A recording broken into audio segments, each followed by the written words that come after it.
Good afternoon, everyone, and welcome to this highly anticipated event during the VCU Research Weeks. My name is Cristina Stancio. I'm an Associate Professor of English here at VCU, and I have the honor of directing our Humanities Research Center. I'd like to thank the OVPRI, the Office of the Provost, the ICA, for hosting us, and many faculty and staff members who made this, the events of the last few weeks, VCU Research Weeks, possible and memorable. And may we please give a huge round of applause to Lydia Klinger, who has been the soul of this event. Thank you. Thank you so much. And also thank you to Lisa Balance and her team in OVPRI, Mangala Subramaniam and her team in the Office of the Provost, and Rani Sisavath at the HRC. A few logistical matters. For those of you on Zoom, welcome. Please post your questions in the Q&A function and we'll field them at the end. For those of you who are here, I'd like to invite you to stay for a reception after the lecture today. And now, before I introduce the speaker, I'd like to turn it over to our provost, Dr. Fotis Soteropoulos, for a few remarks. And I'd like to thank him for including an event in the humanities in this year's Provost Lecture Series.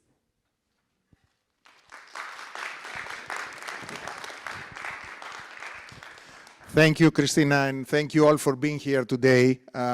Hopefully I have included more than one event about the humanities, right? Not just one. Or okay. Then we need to do more, all right. but thank you all for being here. And I think it's a great opportunity to have the chance to speak with you at this very last, I believe, lecture, which is part of VCU's Research Week, which was intended to celebrate research happening both at VCU by our faculty, but also bringing some top researchers from all over the country, actually, to VCU to share exciting work they do. At VCU, we pride ourselves for being an institution that focuses on access, excellence, and impact. And this is what is part of our core DNA. And impact is really the education, the number of students we educate to be the next generation of leaders, innovators, entrepreneurs, informed citizens of our democracy, but also the impact we do through our research, which is focused on solving real problems, lifting the lives of people, saving the lives of people, and so on. And what really distinguishes the VCU research focus is the fact that we advance transdisciplinary research paradigms, because if you want to do research that saves, that has a real impact, it's not just enough to do basic work. You have to do basic fundamental work and scholarship. You have to publish papers, you have to publish books and so on. But ultimately, it's the translational piece, right? How we bring it forward so that the research that we do here has real impact for people, for the communities we serve, for a nation and so on. And of course, this Research Week has been a fantastic way, also a fantastic opportunity to celebrate the fact that VCU has grown by leaps and bounds as a top research institution. We just celebrated being a top 50 public research university. I have said this on a couple of occasions. The speed at which we are growing when it comes to our research enterprise should not be underestimated. It occurred to me that when I was researching, I was preparing for my interview here as a provost about 2 years ago, VCU was in the high 60s in that same list, right? So this is really an amazing momentum that we have as a university, and it's because of all our faculty, our students, our staff, and the huge momentum that we can bring together as one VCU. So a couple of words about the specific lecture today. Now, it occurred to me that in our Research Week, we have an animal series theme that emerges. You may remember we started with ChatGPT and the talking dog, right? That was the very first lecture. And now we're talking about whales. And I can't wait to get to hear from our speaker about if whales can judge us and how they do so. But connecting the two, there is another interesting fact that kind of came to my attention. Recently, I was reading an article in Scientific America. It was American. It was mainly about a month or two ago, talking about work to use AI to understand what animals say when they communicate, all right? So to me, that brings a very interesting close and a closure to actually the ChatGPT and the AI-focused research that we had by a major pioneer and leader in that field to the work that we hear today. And hopefully we'll find a lot more about how we can talk to whales, how they judge us, and how we can, what do we learn from this? So it's a great pleasure to be here. I'm thrilled to have an opportunity to listen to this exciting lecture.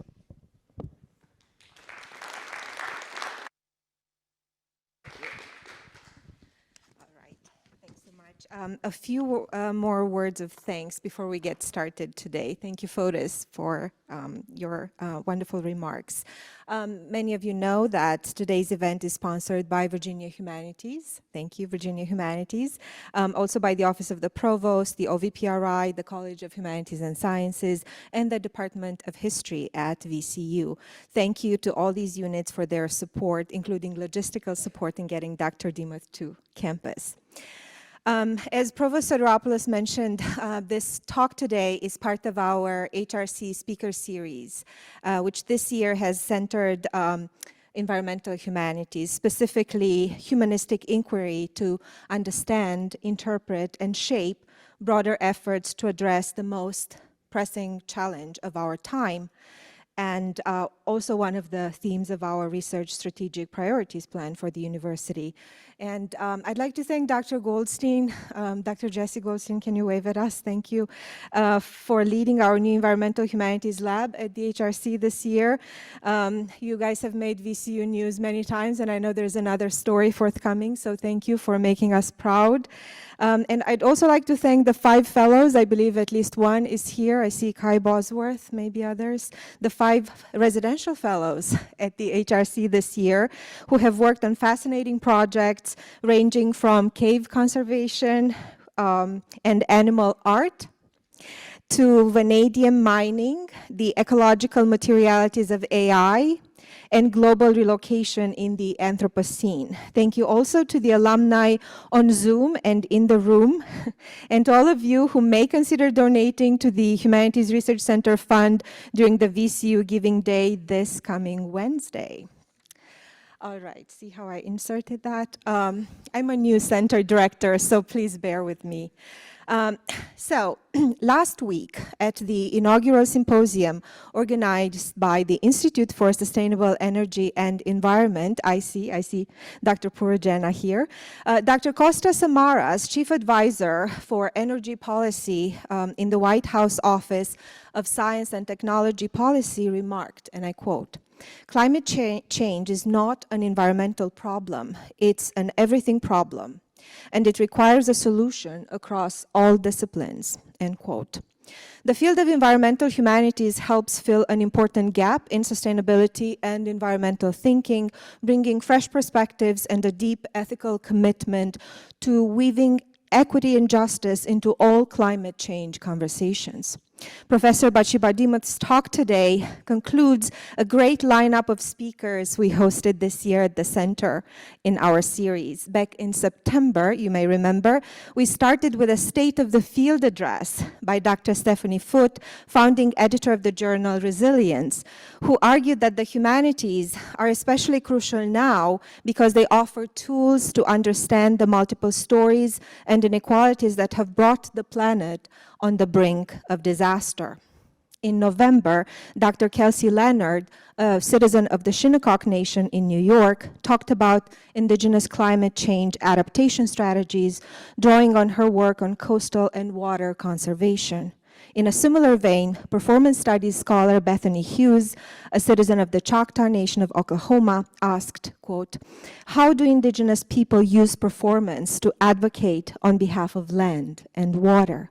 How can these performances invite individual and institutional acts of advocacy, protest, and repair for our non-human and human relations?"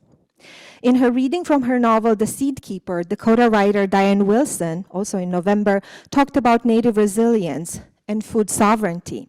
Also the topic of the director of the Detroit Black Community Food Security Network, Malik Yakini, who spoke at VCU in February. Lastly, In March, Heather Davis proposed a new framework for understanding our contemporary timescape marked by impending climate disaster, the experiences of climate refugees, and the sped-up times of raging fires. She called it Petrotime. Now, this week's special issue of The New Yorker, dedicated to climate solutions, asks, I quote, "If this decade is our last best chance to avert the worst consequences of climate change, how should we spend it?" Quite a provocative question, right? Not so long ago, coverage of the climate focused on small things, that big changes were coming. The trees were blooming a few weeks early.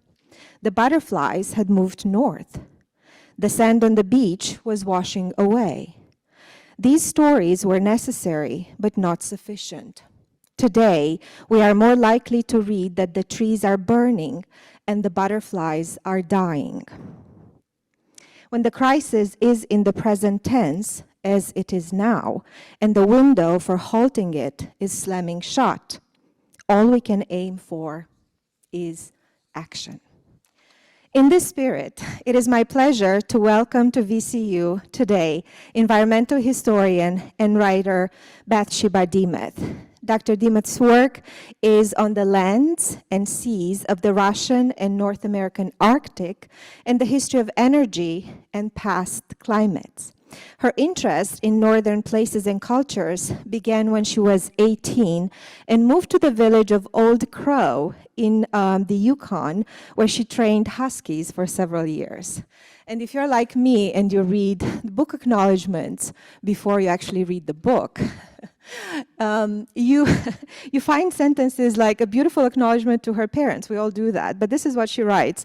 And I'd like to thank my parents who taught me to love words, heed the living world, and let me leave for the Arctic at 18. Amazing parents.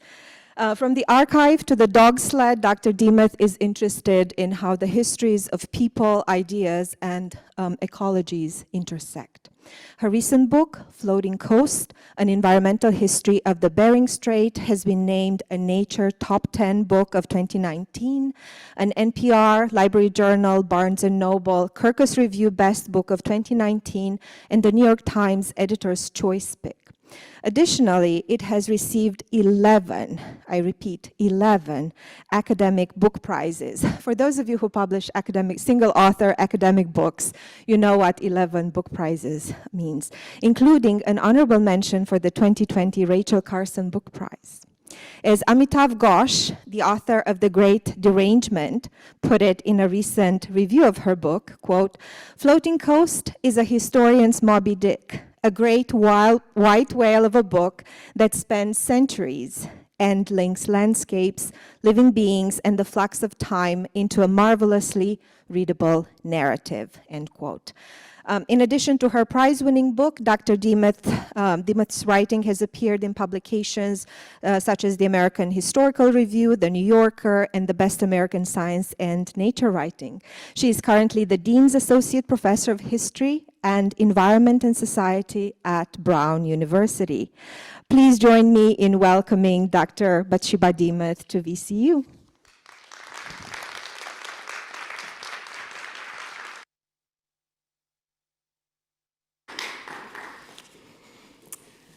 Thank you so much, Christina, for that beautiful welcome. Thank you to the provost. Also, it's wonderful to be here with you. I also wish to thank Rani, who did all of the arrangements to bring me here. And I understand that behind the scenes of any one of these events, there are many, many people. So thank you all. And particularly thank you to the audience for coming. I know that the 1st of May in the academic calendar is just about when we're all ready to pitch over from pure exhaustion. So I deeply appreciate it. And it's a true honor to join the list of speakers that Christina just outlined here.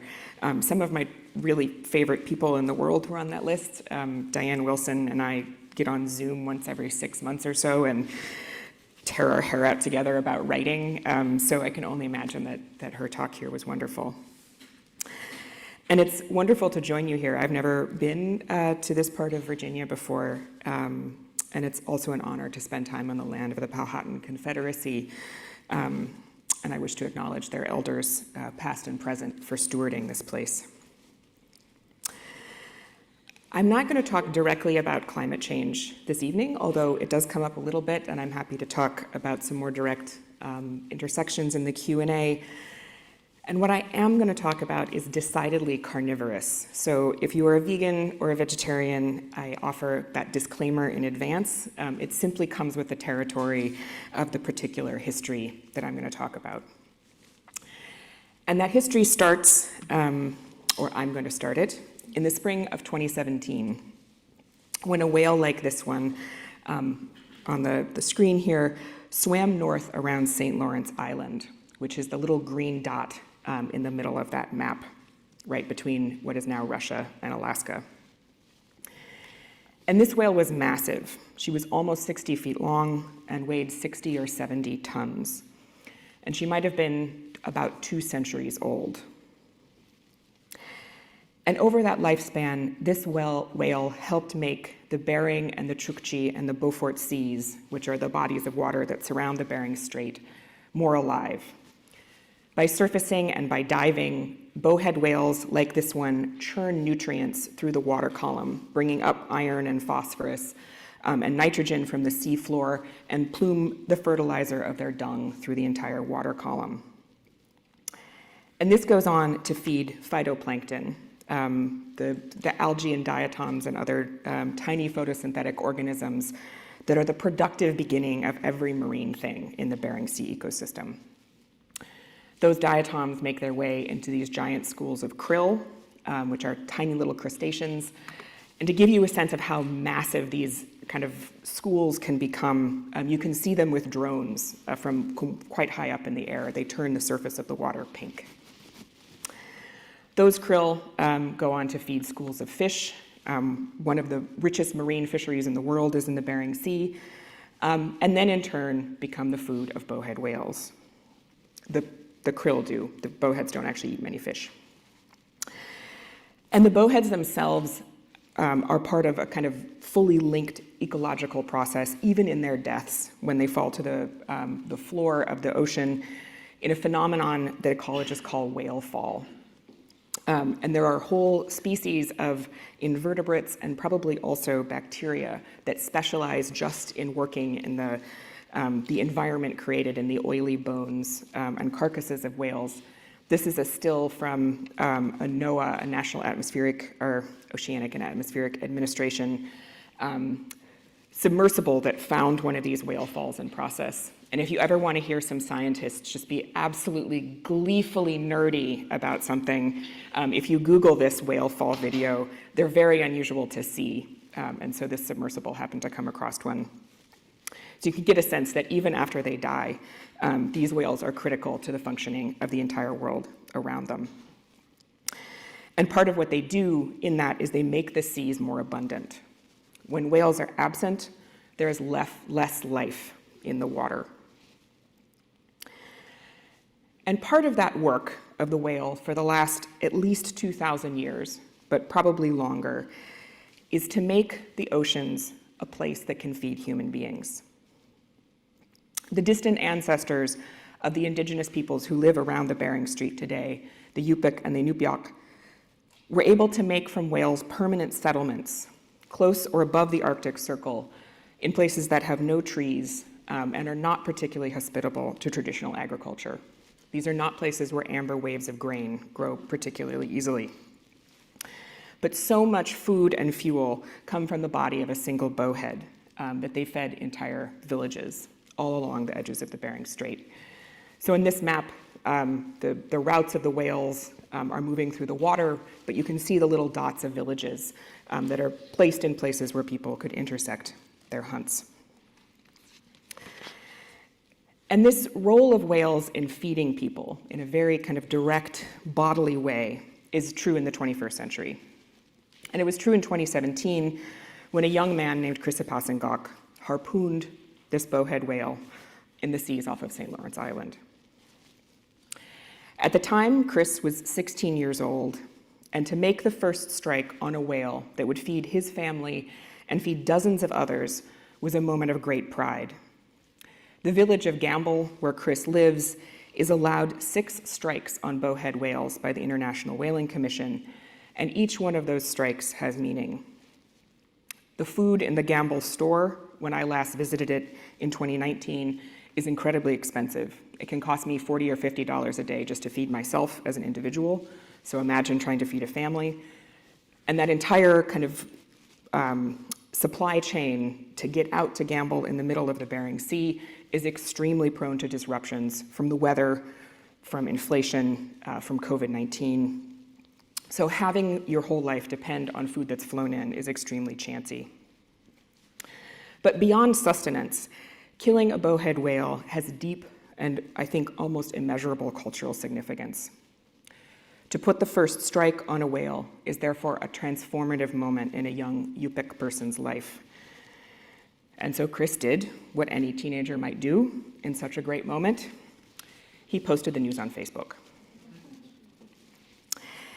And it's here that a man named Paul Watson found a Passangak's post. And Watson is a man who is willing to go very far for whales. In the 1970s, he put his body between Soviet factory ships and sperm whales off the California coast.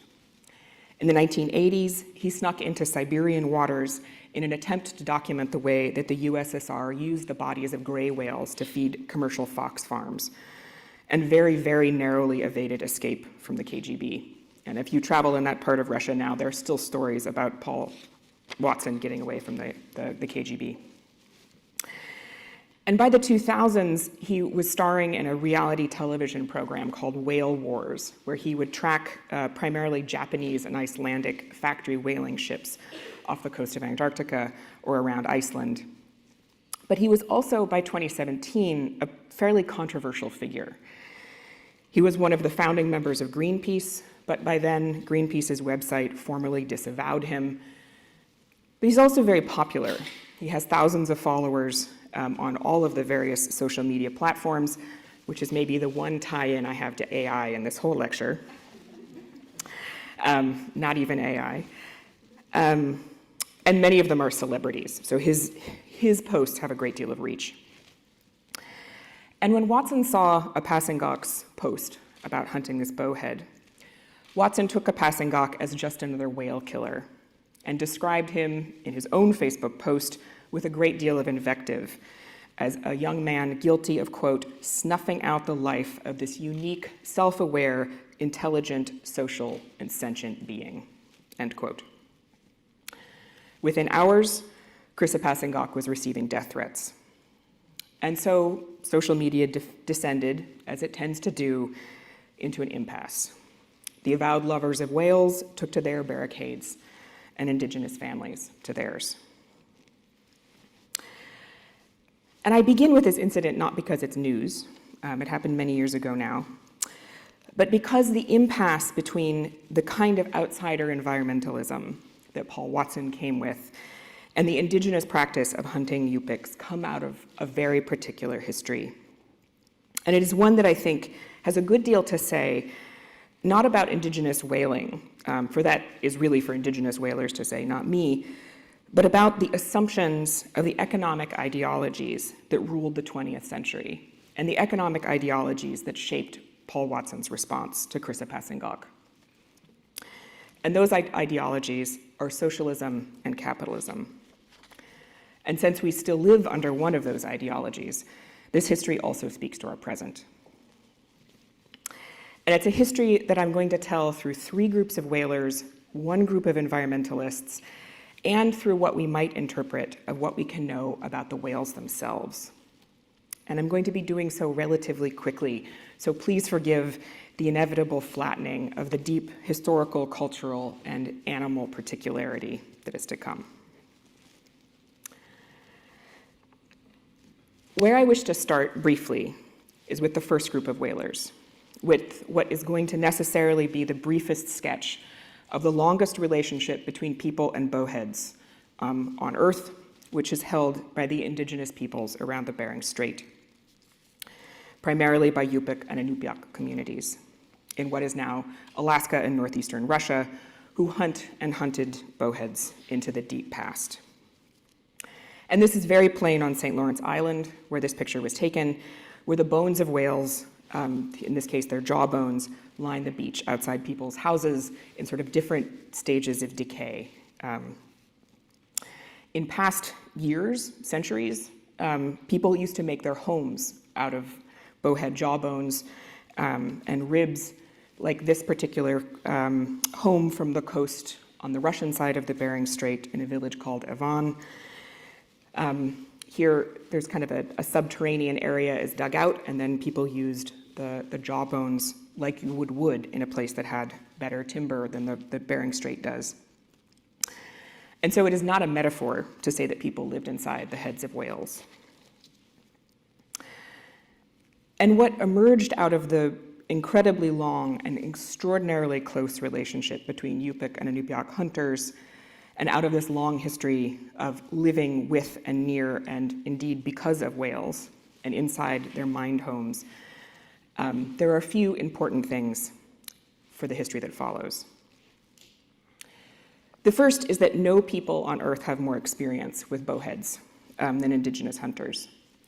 And from this experience, the bowheads, like many other whales and animals and beings, are part of a world that, as a Yupik man explained to me in Russia, is made of all sorts of persons. Some of them are whale, some are walrus, some of them are stones or waves or ice, but all of them are reciprocating, constitutive parts of the social realm. Whales in particular were understood to have their own country and their own set of moral laws that people had to respect. And secondly, whales in this world are capable of what we in English might call judgment. If people are not good to each other, if they are cruel to their elders or mean to their children, if they treat their dogs badly, if they do not care for the environments around their homes, if they are not helpful, if they act with anger in particular, bowheads are capable of seeing that from their underwater country and will choose not to visit. And in the oral histories and in the present practice of Yupik communities, it's understood that whales take from this judgment the information they need to decide if they will choose to give themselves to hunters. Whale hunters describe how whales will swim alongside the boat, opposite the harpooner, and often for very long periods of time, observing them seemingly from the water, until they will choose to either dive and come up near the harpoon, or to dive and flee into the sea ice. And understanding whales in this way turns their actions not just into what is often rendered in scientific discourse as behavior. In this case, whales die out of choice, and they do so to create space for people who meet the obligations of reciprocity. And out of this emerges an ethics in which it is not people alone who make the terms of correct or good behavior. To be a good and worthy person is to live up to the standards of beings who are not human. And it also means that whales have great value, both when they're alive and when they are dead. Both of them are necessary. Now, I, as a meager historian, do not have the ability to go ask a bowhead. The AI is not there yet, I'm sad to say, what the meaning of her dives are, if they have any. But I can say that for thousands of years, the bowhead experience of human beings was this. Out of the more than 20,000 bowhead whales living around the Bering Strait, 100 or fewer died each year to sustain people. All of this changes when our second group of whalers comes on the scene. And that's in the year 1848, when bowheads start to be hunted by another kind of person. And these are commercial whalers shipping from New Bedford, Massachusetts, which is just down the road from where I live now, in Rhode Island, who arrived in the Bering Strait essentially because they had killed their way through all of the whales that their kind of Moby Dick-style tall ships could hunt that were closer to home. And you could imagine that they did not, go easily that far north. It requires going all the way south through the Atlantic and then up through the entire Pacific, past Hawaii, So whatever drove them there was quite desperate. And in 1848, that brings them up to the Bering Strait. And the first ship to arrive there describes these kind of fields of fat whales, as they put it, yielding dozens of barrels, hundreds of barrels of oil each. And the whales seem to have no fear of harpoons. Whales, as one logbook put it, that seem to offer themselves up to die, and lead to images like this one, where you get a sense that the whales are just sort of frolicking in the ocean, and you can sail up to them with ease. What this group of whalers did with the deaths of bowheads operated from a very different way of understanding value than of the Yupik hunters nearby. For one thing, the whalers ate very little whale meat, and they certainly did not live in houses made out of bowhead bones. They had come all this way north because of the oil that whales contained in their bodies. In many ways, this is the first Arctic oil rush, long before petroleum was on the scene, when burning refined whale fat in the homes of middle-class and upper-class establishments all over the east coast of the United States was considered sort of the best lighting. Whale oil was requisitioned by the US government to light its lighthouses all along the coastlines. And whale baleen, which is the kind of straining apparatus that bowheads have in their mouth to filter all that krill out of the Bering Sea, was also used and was incredibly prized because it's a kind of keratin-like substance that you can heat and bend and it will keep its shape. It was kind of a protoplastic, and it was particularly useful for women's corsets. So if I had been, a middle-class-ish woman living in Providence, Rhode Island in the 1840s, and I could afford it, I would have worn whalebone basically next to my skin.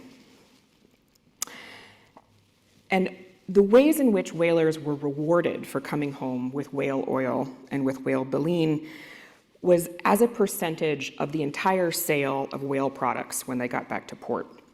So if they didn't fill the hold with these barrels of oil, and if they didn't get as much baleen as possible out of bowhead mouths, it was possible that they could earn $1 or $2, which even counting inflation was not very good wages, sometimes for 20 or 30 months spent at sea.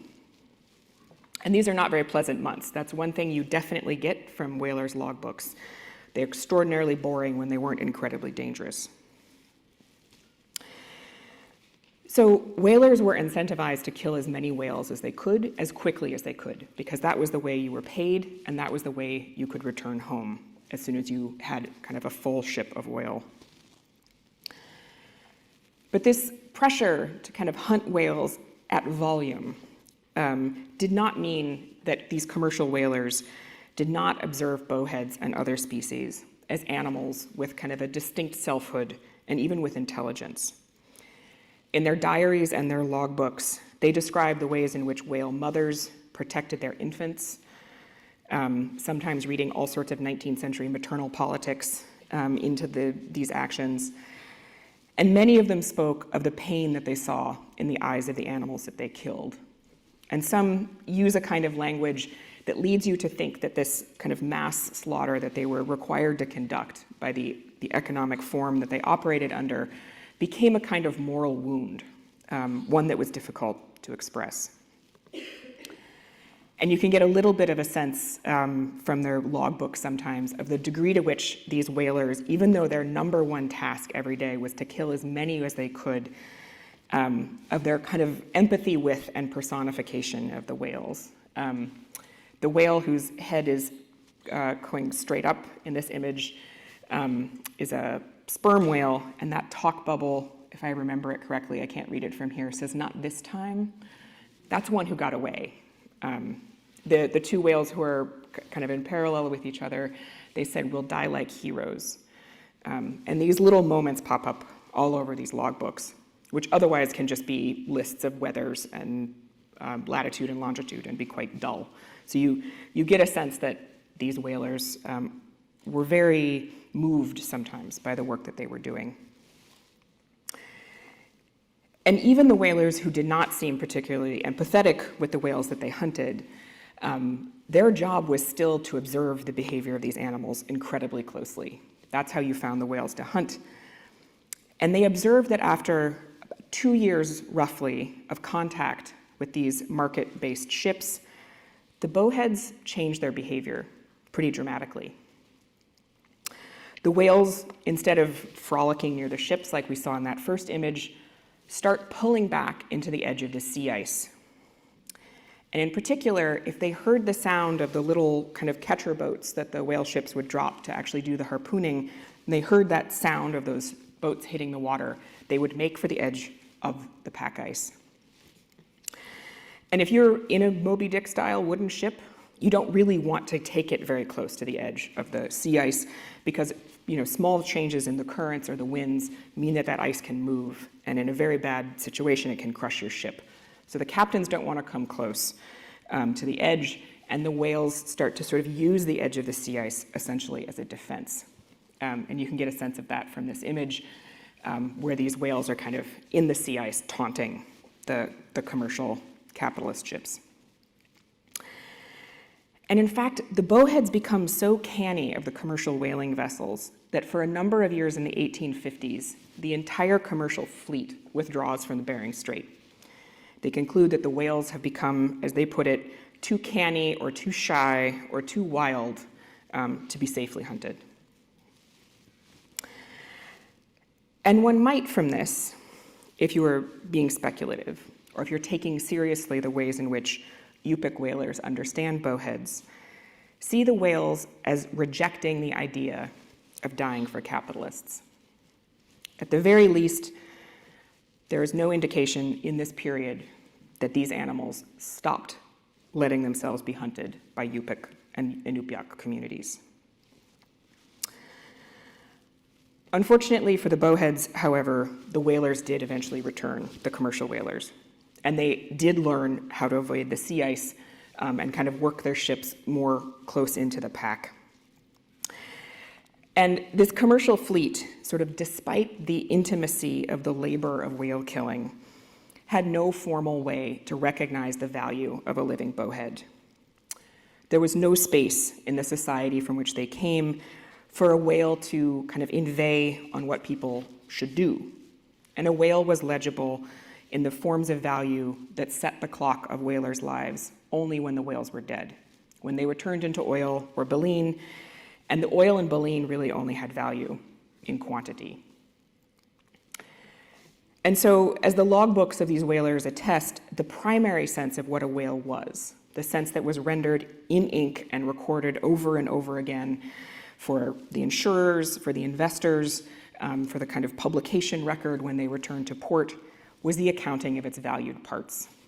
And this kind of whale image behind me comes from a stamp that many of the logbook keepers would have, where they had a different stamp for each species of whale. And once they had killed one, they would pencil in the number of barrels of oil that that particular animal yielded. So quite literally reducing the living whale down to its component parts. And the result of this sort of social sense of value is that the commercial fleet killed bowhead whales until there were almost no whales left to kill. The result caused famine for Yupik and Inupiaq communities around the Bering Strait, and it caused probably the extinction of some of those hosts of animals that once thrived on the natural whale falls. And it very nearly caused the extinction of bowheads. And it's really not until every last possible commercial sort of product has been replaced by something else in the market, when spring steel replaces baleen, that the whale hunt finally stops in 1907. And at that point, there's less than 3,000 bowheads left around the Bering Strait. But unfortunately, again, the harrowing of whales had not finished. Within a few decades of this kind of period of capitalist whaling ending, a new kind of ideological hunter comes into the North Pacific. And this time, they were factory ships, which is a technology powered by fossil fuels, not by wind, and that is originally powered by sort of pioneered by the Norwegians. And by the 1930s, if you ate margarine in Norway or Britain or Denmark or Germany, chances are its fat came from whales. Few of these were bowheads. Most of them were every other possible species of whale that had once been too fast or too big for those wooden ships to hunt. So fin whales and blue whales, humpback whales, the remaining sperm whales in the deep sea, basically any species of whale could be killed by these big factory fleets.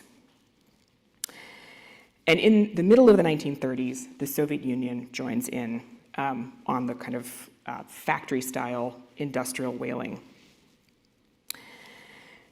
And the Soviet Union did not kill whales in order to sell them. They killed them in order to make them part of the Soviet production plan. And I am now going to condense months of work in what I think is the world's coldest archive into a very brief paragraph. The Soviet Union, as I expect everyone in this room knows, was a Marxist project. It was not motivated by creating market profit, but out of an attempt to make the communist utopia that Karl Marx and Friedrich Engels had described in the 19th century a lived political and social reality in the 20th. And while Marx, if you've ever had to spend a lot of time in a Russian history program as I have, left a great deal of writing for one to read, he did not leave the Soviet project with a very clear sense of what that socialist future, let alone full-blown communism, was supposed to look like. He was an extraordinary diagnostician of the ills of capitalism and what needed to be rejected, particularly alienated labor conditions and the incredible immiseration and inequality of workers at the hands of capital. But what he did not give Lenin and later Stalin was a particularly clear diagnostic of how to know that socialism itself had arrived. How do you know if you're getting to utopia? But by the 1930s, Soviet planners and kind of ideological specialists did all agree that one of the things that came with real existing Marxism was expanding material plenty for people. And this led the Soviet Union to repeatedly emphasize expanding production. And this was measured in the plan. And the Soviet Union has plans for everything at every level, from year plans to 5-year plans, most of which were originally set in Moscow. So if you worked for a tractor factory or for a wheat farm or for an establishment that raised pigs, or if you made shoes, you would get a target for how many pairs of shoes or tractors or bushels of wheat or sides of pork you were supposed to produce in a given year. It was not good to not meet that target. It was very good to meet the plan, and it was even better to exceed it. And this meant that whales made an extraordinarily good part of the plan at first. The Soviet Union gets their kind of first factory ship called the Alouette, puts it to sea in the North Pacific, and is suddenly able to kill all those species of whales that had been ignored by the capitalists, or they simply couldn't get to them technologically, and are able to not just meet the plan that Moscow sets every year, but wildly exceed it, which means that the people on these whaling ships could go home as heroes of socialist labor, and could be kind of lauded, sometimes even, and actually quite frequently at the national level, for being kind of expert contributors to the socialist cause. And in the years immediately following the Second World War, that contribution was actually really kind of calorically necessary to the Soviet Union. Their country had been so decimated by the kind of combined death toll of fighting with Nazi Germany, and the enormous hit that industry and their farming sector took, that there were literally not enough calories. So for a while, cans of whale meat were making their way all over the Soviet Union as kind of a basic foodstuff. My grandmother-in-law grew up in the Soviet Union and has she wasn't a fan, we'll put it that way, of these cans of whale meat. So interestingly, even though the Soviet Union has no particular desire to market its whaling products or to create or meet a kind of consumer demand, they end up kind of creating a similar emphasis on quantification. And this shows up in the Soviet version of a whaling logbook too, which was extremely good at valuing dead whales in all sorts of different ways, measuring them in how many pounds of fertilizer you could make out of their bones, or how much raw vitamin A you could extract from their livers, in addition to all the ways that meat could be canned and whale fat could be turned into consumer products that ranged from pesticides to lipsticks. And there's some amazing, if you want to go down a huge YouTube rabbit hole, Googling Soviet whale oil cosmetics advertisements.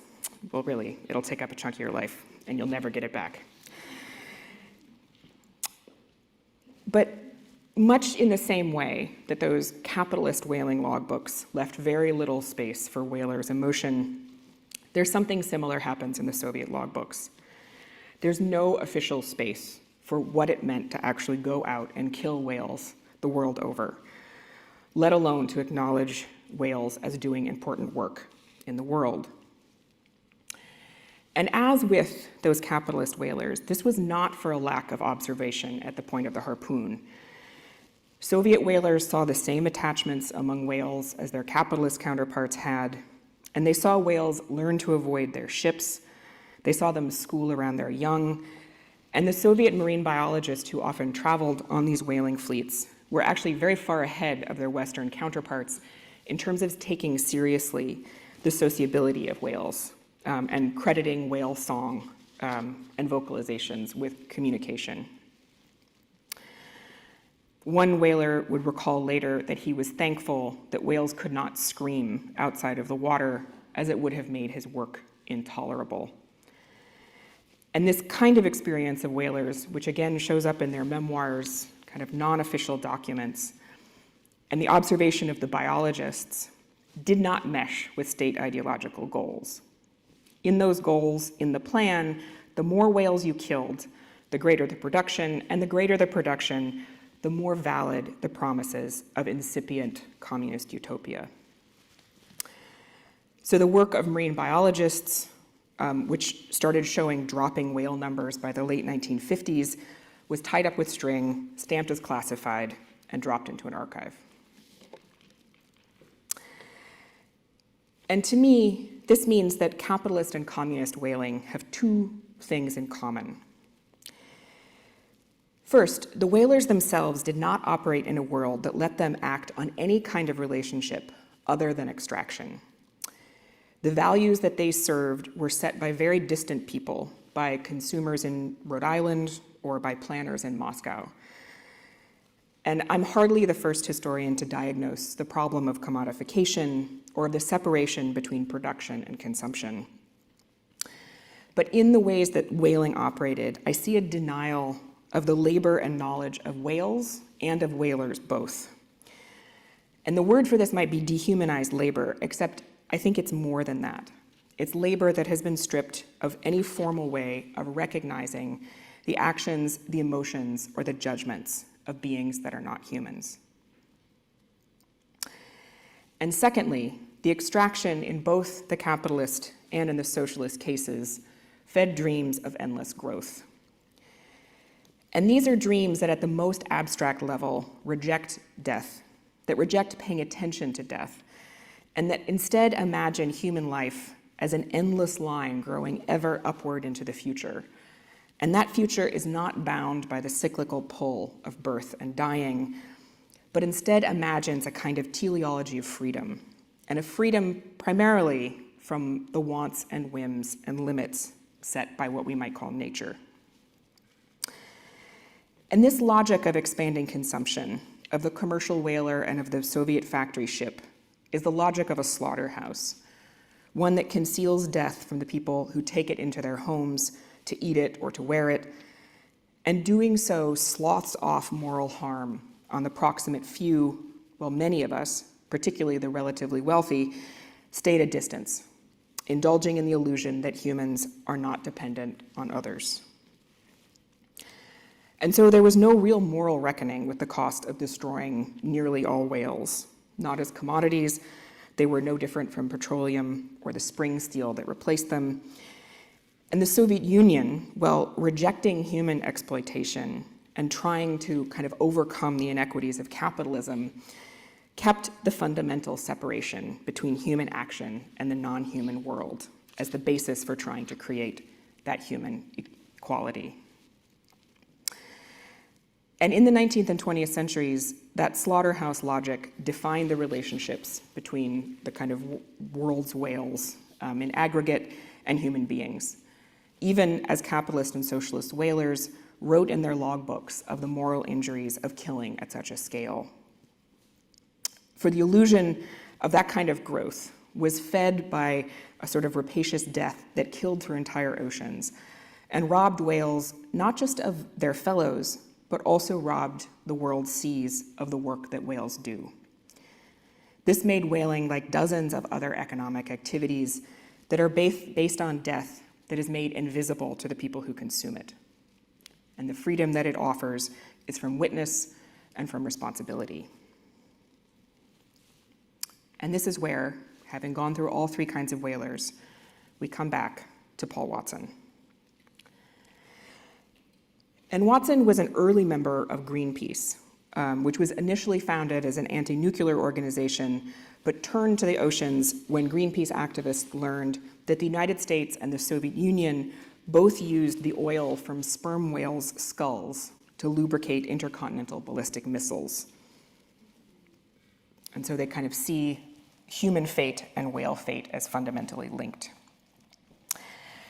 In 75, they tracked, with the help of the Department of Defense, rather ironically, for a non-nuclear organization, a Soviet whaling ship off the coast of California. And by the 1970s, the Soviet commercial fleet was so desperate for whales that they were hunting just outside of territorial waters regularly. And so Greenpeace was able to approach on these kind of little rubber rafts and shoot footage of the Soviet vessel harpooning a sperm whale. And Watson sat on the whale's back as it died.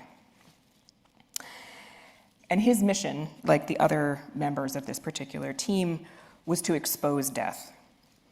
The members of Greenpeace and Watson wanted to assert the living value of whales by making their deaths public and making them terrible, to make the entropy at the root of the Soviet harvesting program a very, very public fact. And it was a necessary function, you might argue, and I would agree, because by the time Greenpeace activists took to the sea to protest Soviet whaling, the Soviet Union was one of the very few commercial fleets still operating after a 20th century that had killed 3 million whales the world over, and turning such species into dead parts of a Soviet plan was pushing a wide number of species toward extinction. But Watson also wanted to stop the killing of all whales anywhere by anyone for any reason, which is what brings us back to St. Lawrence Island in the summer of 2017. And if I liked Paul Watson better, and if he wasn't in the business of harassing teenagers, I would here apologize because I'm about to make him stand in for an entire worldview, which is a relatively unfair thing to do to a single person. But it's a worldview that I think, even if it's kind of environmental form, keeps a very hard line between humans and nature. The politics of Watson's attack on Chrysopassangok is the inverted politics of industrial production. If industry can only see whales as valuable when they're dead, the corrective is to only see them as valuable alive. And it's another argument for renouncing death, not the denial of entropy through endless and invisible consumption, but the denial that death is bound up with human life at all. It is a vision that retains a strict separation between people and the rest of the world. And it makes Watson an inheritor of practices of ignoring entropy, either by separating consumption from production or by imagining somehow that we're above consuming at all, which is another way of imagining that human life exists in a state of exception from the rest of nature, of agency that grants us great freedom. The freedom, in this case, to create our ethics alone out of the world. So finally, my conclusion. I don't think there's an option of the kind of retreat that Paul Watson seeks, of that pure withdrawal from consuming anything at all. All of us beings in this room, which is to say beings that don't photosynthesize, have to consume something. We are not those phytoplanktons. We don't create the raw stuff of life. We just rework what the world offers up first. There is, therefore, just the question of how to do that relationship well. And one way of reading the history of humans and whales over the last 2,000 years is as a history in which the whales themselves have intimated through their behavior and their actions what kind of relationship they will tolerate. If we take seriously the understanding of bowheads from the people who know them best, the hunters who have lived with them for longer than Christianity has existed, then the history speaks quite clearly. Whales did not consent to be killed for the market or for the plan. Nor did the market and the plan have space in their intensely human-focused ideals to imagine whales as capable of making judgments, despite the experience of the socialist and capitalist crews who killed them. Bowheads were not part of the political community in either world. Instead, those whalers killed for economic ideals that saw the trajectory of human history as independent from any being that was not human. And even as Paul Watson made people witness whale death, he did not argue that people cannot live without whales. The hierarchy of human exception remains. But to live in the Arctic is to understand the inevitability of death and to acknowledge fundamentally the frailty of human dependence on the wills of other beings. To rise on an Arctic morning and to walk out into the world is to understand that you may not walk back in your particular bodily form. We're not at the top of the food chain, even with a .30-06 rifle and good aim. To walk out in the morning is to recognize our personal dependence on the persons and wills of others and the decisions they make of you. Perhaps I will be their food, and perhaps they will be mine.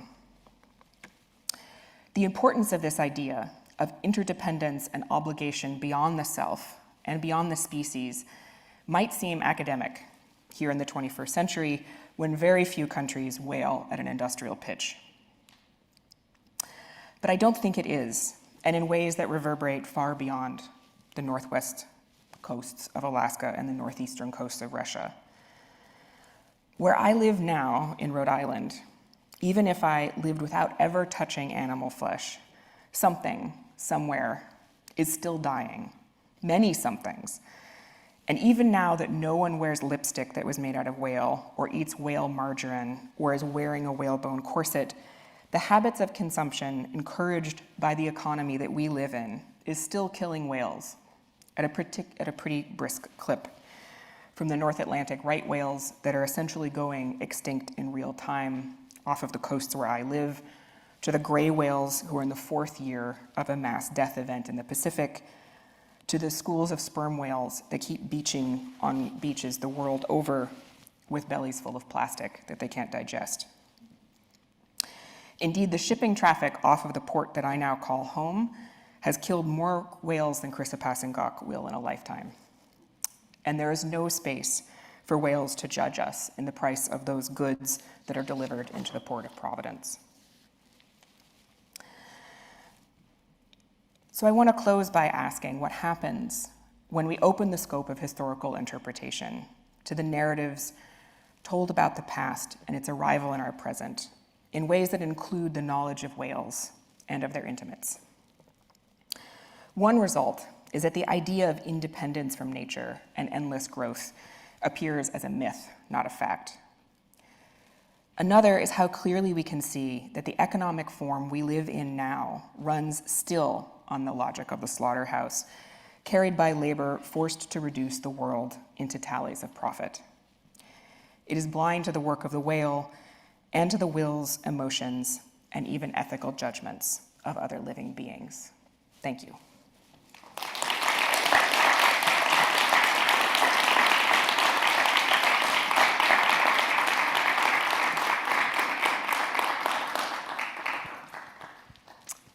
very happy to take questions. All right, great. Maybe we can dim the, great, thank you. We can start with a question online. Okay. Do you think the International Whaling Commission serves a purpose for whale management beyond what any one indigenous whaler could do? That's a good question. The International Whaling Commission is a kind of fascinating organization to think about in the 21st century, I think, because it's a case of a group of countries coming together with no enforcement power and trying to solve an environmental problem, which may sound familiar. Now we're trying to solve the too much carbon rather than not enough whales. But the International Whaling Commission's role was really to discipline the commercial whale fishery and the kind of Soviet version of it by kind of cajoling individual countries into not killing too many whales. In terms of its role in indigenous management, it's mostly superfluous, I think. There's no evidence that Native communities don't already know how many whales they need and how to kind of manage their relationship, to use a word that is not the word they would use, effectively. And in part, that sort of just emerges out of the kind of history of indigenous whaling around the Bering Strait, which has not had any difficulty maintaining a thriving bowhead whale population. It's not a fishery that's done for commercial purposes, and the ethics around whale hunting are very explicitly about hunting only what you and your community need. To the point, actually, that the International Whaling Commission in some parts of Alaska has now turned management entirely over to Inupiaq communities. So I think there has been a kind of grudging recognition that the IWC, which has never been particularly effective at actually governing industrial whaling, really has very little role in governing indigenous whaling. Thank you. I have a question in the meantime. Can you talk a little bit about the genealogy of this project and how it connects with your work on the ground and your previous book? Can you give us a sense of where this comes from? Thank you. Sure. Whenever I have this question, I preface it by saying, particularly if you are in college or recently graduated, that people come and give talks and tell this tidy story that looks like every decision was very deliberate and one came after the other and voila. I might sound that way, but trust me, it didn't feel that way. It didn't really look that way. I came to study the Arctic because I didn't know what I wanted to study in college.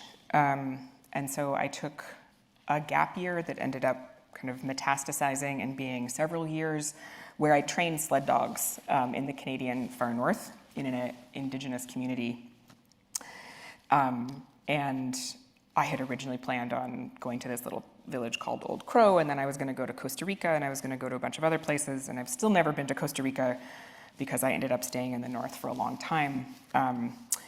And it was because of my experience there that these questions around the ways in which people relate to the landscapes they live in and how kind of changing ideas emerging with, modern economies, if you want to put it that way, or the kind of ideology of modernity, and the ways that partners with colonialism have changed people's lives or not, how that's changed landscapes or not, the ways in which it interacts with ecosystems. At the time, I had none of those words for these sets of questions. I was mostly just trying to figure out how it is that people live well in a particular place, and have come to use history sort of as the way to explore that with some kind of granular, specific case information at my fingertips. And honestly, part of why I work in this part of the world is that I love being there and have many friends there, and it lets me keep going back. I was texting with Carissa Passengok's mom this morning, for example, because it's whaling season up there. Interesting. Other questions? Just raise your hand and we'll come. Hello, thank you for your talk. A humanities type question for you. I wonder if you could talk about any artworks that you think are valuable for bringing whales and the lives of whales morally into view? Oh, that's a great question. I don't have any in this set of slides. There's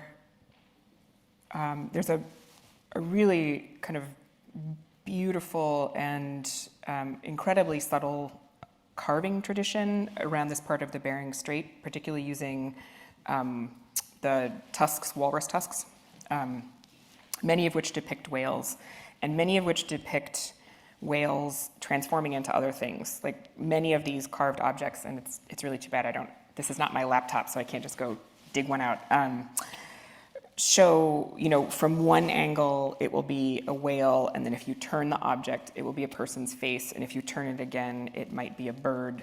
And so the sense, even in one object, is that, these are all beings that are part of a world that's kind of constantly transforming, and where hard lines between person and non-person are sort of not operative, even within a single object. And very often, the objects are tools. So that will appear on a knife handle, or it will be on a harpoon, or it will be on another object that you just use in your daily life, but have also kind of made more meaningful and more beautiful by kind of bringing in these images of persons, human and otherwise.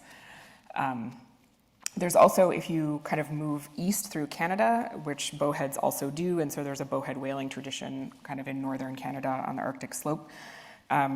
There's a really interesting printmaking tradition that has some amazing depictions of whales and of other animals, and is the byproduct of a man whose name I'm going to, of course, forget in the moment, who moved up to a very small community, having been trained as a Japanese printmaker. And that kind of printmaking tradition just kind of takes off and is, kind of fully moved into expressing Inuit understandings of kind of people's place in the natural world. So if you just Google like Inuit prints, they're stunning. And if I ever win the lottery, I will become a collector. Until then, I can't afford it. But that's another place where a lot of this kind of, the sense of hard and fast line between subject and object are visually kind of dissolved in ways that are beautiful and sometimes eerie. Okay, I have another online question, and this person, I appreciate them for continuing to try to clarify what they're saying.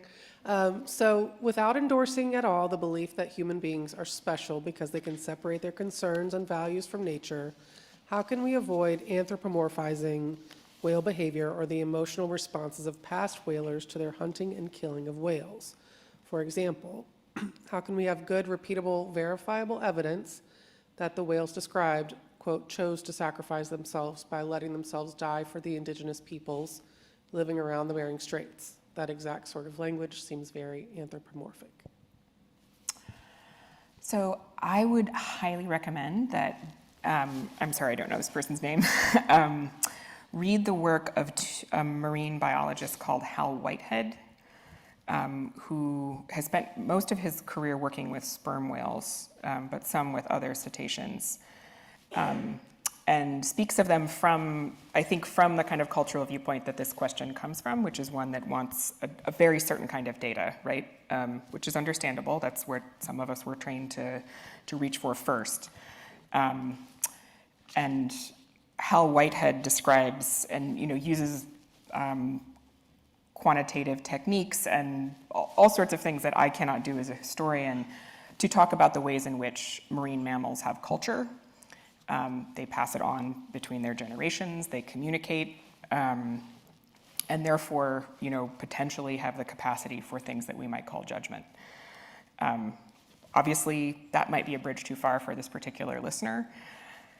I would also say that I think that the desire for that kind of expertise comes with how we're trained to understand who an expert is to begin with. And that generally speaking, that person looks more like me than like Chris Ipasangok.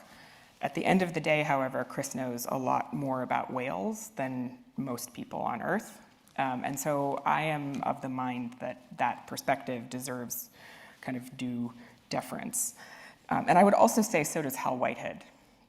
This is a line of argument that I actually find marine biologists are quite amenable to, because they spend a lot of time around these animals and understand them as being intelligent and sentient and capable in ways that I actually think sometimes humanists are still catching up with, fascinatingly to me. Hal would put it in different terms because he uses different tools than I do, but it's kind of an interesting place of confluence, I think. Okay, a couple of listeners have provided links to some articles people might like. There's one from PBS that is a film. I don't know if you're familiar with the film. Let me pull it back up. Into the Deep, America, Whaling in the World. I'm not. It's a PBS American Experience film. There is a question that I think is a great one to wrap things up, so I don't know if we want to have any other. There was one up here, or maybe two.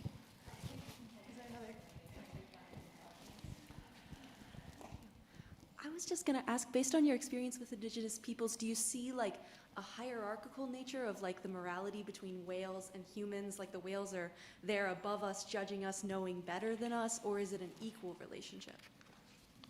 It's a very good question, and I'm in many ways not the right person to answer it.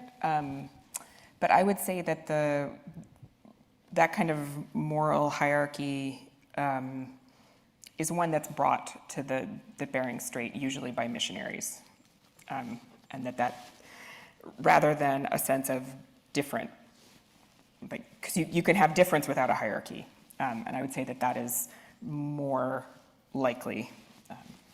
That's a good question.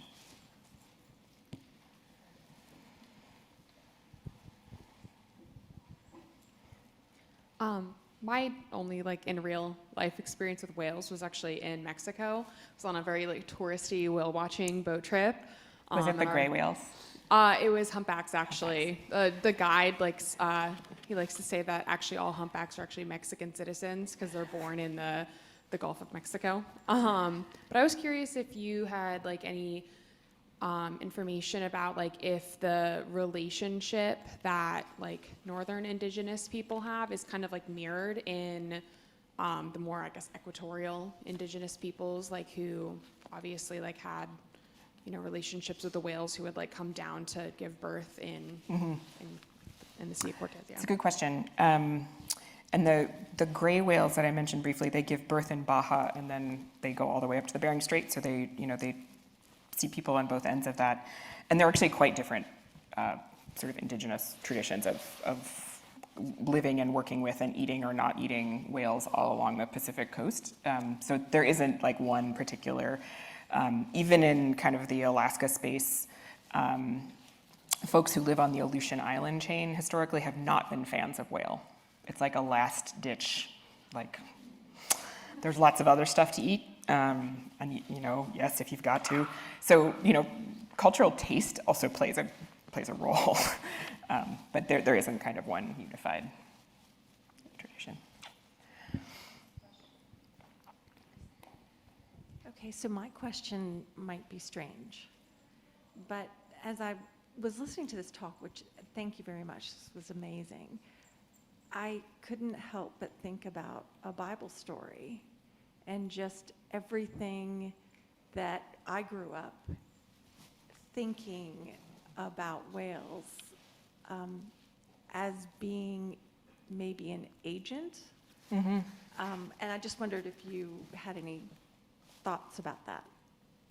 Yeah, I think it's very true, and it's something that comes up frequently in the 19th century understandings of whales by commercial whalers. Not all of the commercial whalers. They're a pretty heterodox bunch, but many of them were Christian, and sort of used, the story of Jonah and the whale and kind of other framing to think about whales, and had really complicated understandings of whales, and had no difficulty thinking of them as agents.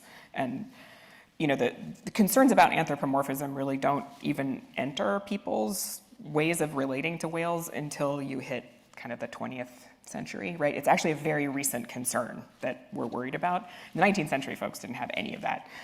They, of course, understood that whales were different and doing their own things, but The idea that there could be, in some cases, seeing a whale spout on a Sunday when people usually didn't hunt whales, if the captain was Christian in particular, was seen as a good omen. Like there's all sorts of things that are kind of read into moments when people are relating to whales and not having to kill them in particular. And I think that comes out of that tradition and is kind of, as a graduate student I work with who's actually written an entire dissertation on the ways in which kind of faith emerges on whaling ships and other kinds of seagoing vessels, because many sailors came in as Christian and then they take on folks from all around the world, of a whole variety of different beliefs, and then you're stuck together on a fairly small space doing really dangerous stuff for a long time, and that there's kind of actual ways in which people's faith sort of expresses itself around the ocean, and sort of draws on those biblical understandings of agency and meaning. Okay, I just want to editorialize and say that when Lisa brought that up, my immediate thought to what's my whale story that I know, we went to Pinocchio, so I don't know what that says about me. But there's quite a bit of, I find it interesting. We have a couple questions that I'm sorry I can't get to about just kind of using the idea of human feelings and anthropomorphization, and the language that you use in academia. I'm sure you run into that a lot, like people talking about hormones for connection, that sort of thing, if that's been studied or informed your work. But I think this question is the one that probably a lot of us would like to know. This person says, thank you so much for your tremendous research and presentation. My question is, where do we go from here? What must we do? What can we do to overcome the myth of our purported independence from nature and the slaughterhouse logic of endless consumption? No pressure. So, no pressure. I'm going to answer that question first by recommending people who are interested in this question of animal emotion. This is a place where the field has really transformed in the last 10 to 15 years. And a kind of beginner-placed or a non-specialist route into this is the work by Frans de Waal, who's written several books talking about the ways in which the idea that animals don't experience emotion is sort of biologically unsupportable. If once you start to just basically pay attention, which anyone who's had a dog probably is already very aware of. But it is a very interesting kind of tour, both through the history of how we came to imagine that animals don't have emotions, and then also the kind of state of the research in the present. I think in terms of the where do we go from here question, and maybe this is a suitable thing to be saying on May Day, which is sort of historically a moment of kind of labor organizing, but one of, I think, the places where I see opportunity and increasing room is to not separate the questions we think of as being environmental ones from questions that are those of human dignity and the work that we do. And I think they're often separated. They're particularly separated when we talk about food, right? We tend to have a discourse in, relatively well-off spaces about, eating things that are organic or eating things that are sort of better in an environmental sense and not paying attention to labor conditions. And I think more generally speaking, listening to people who are doing the work on the ground, who understand what it means, both in a social and in an ecological sense, if you can even separate those two things, is both kind of politically expedient because it's a group of people often who would really like to change the way that their working lives exist, how they're conducted. And secondly, that it sort of breaks down that idea that the economy and labor is somehow separate from the ecosystems in which we do it. That's kind of a general thing, but to me that's one of the places, and one of the places that I realize this can be a somewhat gloomy talk, that I see kind of potential in the present, right, as there's kind of more organizing around environmental justice, which is often inclusive of labor concerns alongside the need for human beings to have, breathable air and water that is clean to drink, and is clean for the other animals who need it as well. Thanks so much. So another call to action, you'd say. Thank you, everyone. Let's continue this conversation at the reception following the talk. Thank you so much for the wonderful questions on Zoom and here. We hope you have a great end of the semester. Good luck with the finals. And we'll see you back here in September to begin the new academic year. Thank you, Bathsheba Demuth. And please help me in giving her a round of applause. Thank you all.